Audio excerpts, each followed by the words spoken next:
10 വർഷത്തിനകം കേരളം അഭൂതപൂർവമായ വളർച്ചയാണ് കൈവരിച്ചതെന്ന് CPM മുതിർന്ന നേതാവ് AK ബാലൻ.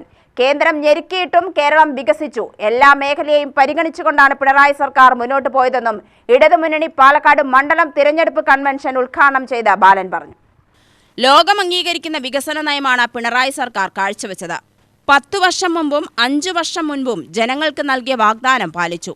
ഭരണനേട്ടങ്ങൾ എല്ലാ വിഭാഗം ജനങ്ങളിലേക്കും എത്തിയതുകൊണ്ടാണ് മൂന്നാമതും ഇടത് സർക്കാർ വരണമെന്ന് ജനം ആഗ്രഹിക്കുന്നത്. മൂന്നാമത്തെ ഇടത് സർക്കാരിൽ പാലക്കാട് നിന്നും ഇടത് പ്രതിനിധി ഉണ്ടാവണം. അതിന് ഭരണനേട്ടവും ഇടതൈക്യവും സംഘടനാശേഷിയും തുണയാവും. പാലക്കാട് വികസനമല്ല വിവാദമാണുണ്ടായത്. വികസനം എത്തിക്കാൻ കഴിയാത്തതിൽ സർക്കാരിനെ പഴിചാരിയാൽ ജനം തിരിച്ചറിഞ്ഞ് പ്രതികരിക്കും. കാർഷിക വ്യവസായ മേഖലയ്ക്ക് ഊന്നൽ നൽകി കേരളത്തിന്റെ വളർച്ച വേഗത്തിലാക്കുകയാണ് ഇടത് നയം. ആരോഗ്യ വിദ്യാഭ്യാസ കാർഷിക മേഖലകളിൽ കേന്ദ്ര സർക്കാർ തരേണ്ട കോടികൾ തടഞ്ഞുവെച്ചിട്ടും കേരള സർക്കാർ മറ്റുള്ളവർക്ക് മതിയാകുന്ന തരത്തിൽ നേട്ടമുണ്ടാക്കി.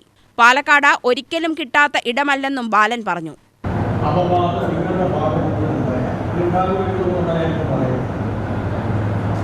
തടുക്കാൻ പറ്റാത്ത രൂപത്തിലുള്ള ആക്രമണം ഞങ്ങളുടെ ഭാഗത്ത് അതുകൊണ്ട് 1000 വോട്ടിന്റെ വ്യത്യാസമുള്ളൂ. കോൺഗ്രസിനുള്ളിലും BJPക്കുള്ളിലും നല്ല രൂപത്തിലുള്ള ഇടതുപക്ഷ ജനാധിപത്യ മുന്നണി ശക്തമാണ്. പ്രത്യേകിച്ച് നമ്മുടെ സ്ഥാനാർത്ഥിയുമായി ബന്ധപ്പെട്ടുകൊണ്ട് പൊതുസമൂഹത്തിന്റെ മുന്നിൽ നല്ലൊരു ഇമേജുണ്ട്. ഇതിനെല്ലാം ഉപയോഗപ്പെടുത്തി ഇനിയ ദിവസത്തിലും നമ്മുടെ സംഘടനാ ശേഷി അതിന്റെ പരിപൂർണതയിലേക്ക് വികസിപ്പിക്കാൻ നിങ്ങൾക്ക് കഴിഞ്ഞാൽ യാതൊരു സംശയവും വേണ്ട. പാലക്കാട് അസംബ്ലി മണ്ഡലത്തിൽ ഇടതുപക്ഷ ജനാധിപത്യ മുന്നണിയുടെ സ്വതന്ത്ര സ്ഥാനാർത്ഥി കേരള നിയമസഭയിലേക്ക്. പ്രകടന പത്രിക CPI ജില്ലാ സെക്രട്ടറി സുമലത മോഹൻദാസിന് നൽകി CPM ജില്ലാ സെക്രട്ടറി N സുരേഷ് ബാബു പ്രകാശനം ചെയ്തു.